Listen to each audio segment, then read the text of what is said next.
ID လောကတဲ့ကို CompTIA A+ certificate နဲ့ဝင်ဖို့စဉ်းစားနေတာလားဒါမှမဟုတ်စပြီးတော့လေးလာနေပြီလားဟုတ်တယ်ဆိုရင်တော့ခဏနောက်ထောင်ပေးပါ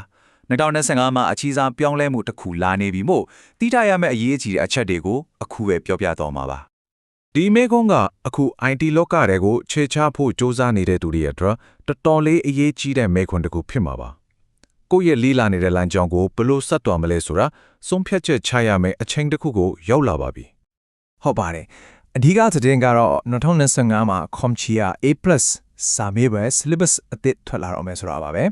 ဆိုတော့အခုလေးလာနေတဲ့သူတွေဘာဆက်လုပ်တင်တယ်အသစ်ဖြေပဲသူတွေကတော့ဘာတွေပြင်ဆင်ရမလဲကဲအားလုံးမို့တစ်ခုချင်းစီအသေးစိတ်ဆွေးနွေးကြည့်ရတာပေါ့ဒီပြောင်းလဲမှုတွေကဘာကြောင့်ဒီလောက်အရေးကြီးတာလဲဆိုတာကိုနားလည်ဖို့အတွက် A+ certificate ကိုယ်တိုင်က IT လောကမှာဘလူးနေရာမျိုးမှရှိနေတယ်လဲဆိုတာကိုအရင်ဆုံးကြည့်လိုက်ကြရအောင်ပါ CompTIA A+ ဆိုတာက IT လောကရဲ့တကားပေါက်တစ်ခုလိုပါပဲအထူးသဖြင့်အတွေ့အကြုံမရှိသေးပဲ help desk ဒါမှမဟုတ် technical support အလုပ်တစ်ခုကိုရချင်နေဆိုရင်ဒီ certificate ကကိုယ့်ရဲ့ CV ကိုတခြားသူတွေထက်အသာရစေမယ့်အရာတစ်ခုပေါ့နာမည်ကြီး IT influencer တယောက်ဖြစ်တဲ့ Network Tech ပြောခဲ့တယ်လို့ပါပဲ A+ ဟာသမားရောကြဘွဲတစ်ခုထက်ပိုပြီးလက်တွေ့ကြတယ်ပိုပြီးလက်တန်ဖို့ရှိနိုင်တယ်လို့ဆိုလိုလာပါဘာကြောင့်လဲဆိုတော့သူကလုံကွမ်းခွင်မှာတကယ်လိုအပ်တဲ့ကျွမ်းကျင်မှုတွေကိုတိုက်ရိုက်တင်ပေးနေလို့ပါပဲကဲအခုအဓိကအကြောင်းအရာကိုရောက်လာပါပြီ CompTIA ကဘာလို့အလေးပေးပြီးပြောင်းလဲလိုက်တယ်လဲပြီးတော့ဒီအပြောင်းလဲတွေက ID လောကရဲ့အနာဂတ်လမ်းကြောင်းကိုဘယ်လိုညွန်ပြနေတယ်လဲဆိုတာတစ်ချက်ချင်းလေ့လာကြည့်ကြရအောင် Core 1မှာအထင်ရှားဆုံးကတော့ networking အပိုင်းကို 3% တိုးမြင့်လိုက်တာပါပဲဒါကဘာကိုပြနေတယ်လဲဆိုတော့အရာလုံး cloud ပေါ်ရောက်နေတဲ့ဒီနေ့ခေတ်မှာအခြေခံကွန်ရက်ချစ်ဆက်ဖို့ကိုနားလည်ဖို့ကအရင်ကထက်အများကြီးပိုအရေးကြီးလာပြီဆိုတော့ကို CompTIA ကအတိအမှတ်ပြုလိုက်တာပါပဲ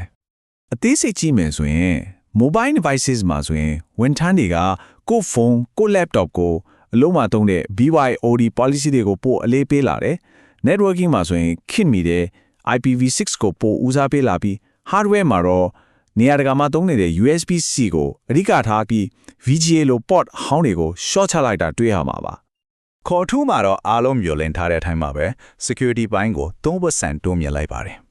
ဒါကအံ့ဩစရာတော့မဟုတ်ပါဘူးဘာလို့လဲဆိုတော့ data breach တွေ ransomware တိုက်ခိုက်မှုတွေနေ့တိုင်းလောလောဖြစ်နေတဲ့အတွက် entry level IT ပညာရှင်တယောက်တောင်မှ cyber security အခြေခံကိုသေသေးချာချာသိထားဖို့လိုအပ်လာလို့ပါပဲ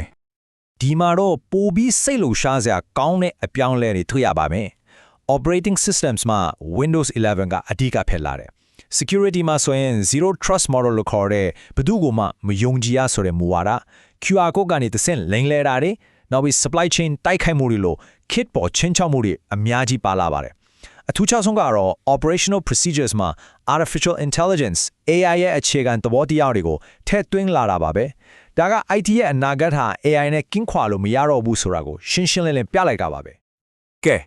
ဒီပြောင်းလဲမှုတွေအားလုံးကိုတည်ပြီးတဲ့နောက်မှာတော့အရေးကြီးဆုံးမေးခွန်းကိုရောက်လာပါပြီအခုစာမေးပွဲအတွက်ပြင်ဆင်နေတဲ့သူတယောက်အနေနဲ့ဘာဆက်လုပ်တင်လဲအစီအစဉ်ကိုပြောင်းမလားဒါမှမဟုတ်ဒီတိုင်းပဲဆက်သွားမလားဒီမေခွန်းကြောင့်စိတ်ရှုပ်သွားနိုင်နေဆိုတာနားလေပါတယ်ဒါပေမဲ့စိတ်မပူပါနဲ့ဆုံးဖြတ်ချက်ချဖို့အတွက်ရှင်းလင်းတဲ့လမ်းညွှန်ချက်တွေကိုနောက် slide မှာဖော်ပြပေးတော့မှာပါစင်ဘူပါနဲ့ဆုံးဖြတ်ချက်ချကိုရိုးရှင်းတဲ့လမ်းညွှန်ချက်၃ခုရှိပါတယ်ပထမဆုံးကိုယ့်ရဲ့ချိန်စရာကိုတုံ့တက်ပါ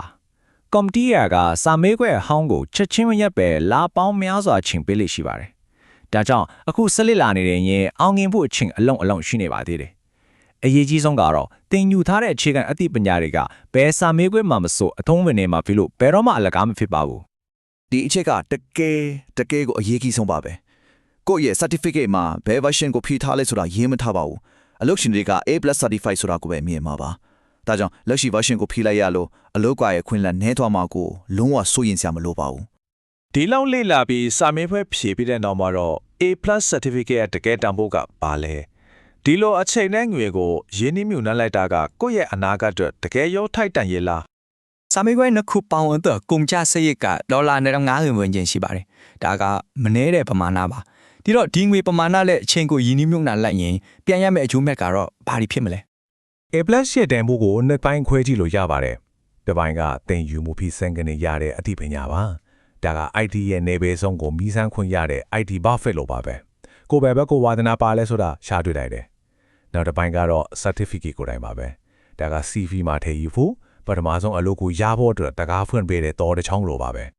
ဒီမင်းဝင်းရဲ့အဖြေကတော့တယောက်နဲ့တယောက်မတူနိုင်ပါဘူးကိုယ်တိုင် PC တက်ဆင်မှုတွေ Raspberry Pi နဲ့ Procket လေးတွေလုပ်ဖို့တဲ့ဆိုရင် A+ ကပေးမဲ့အသိပညာအများစုကိုတီးပြီးသားဖြစ်နေနိုင်မှာဖြစ်ပါတယ်အဲ့ဒီက Network Plus လိုမျိုးကိုတန်းတွားတာကပိုကောင်းနိုင်တယ်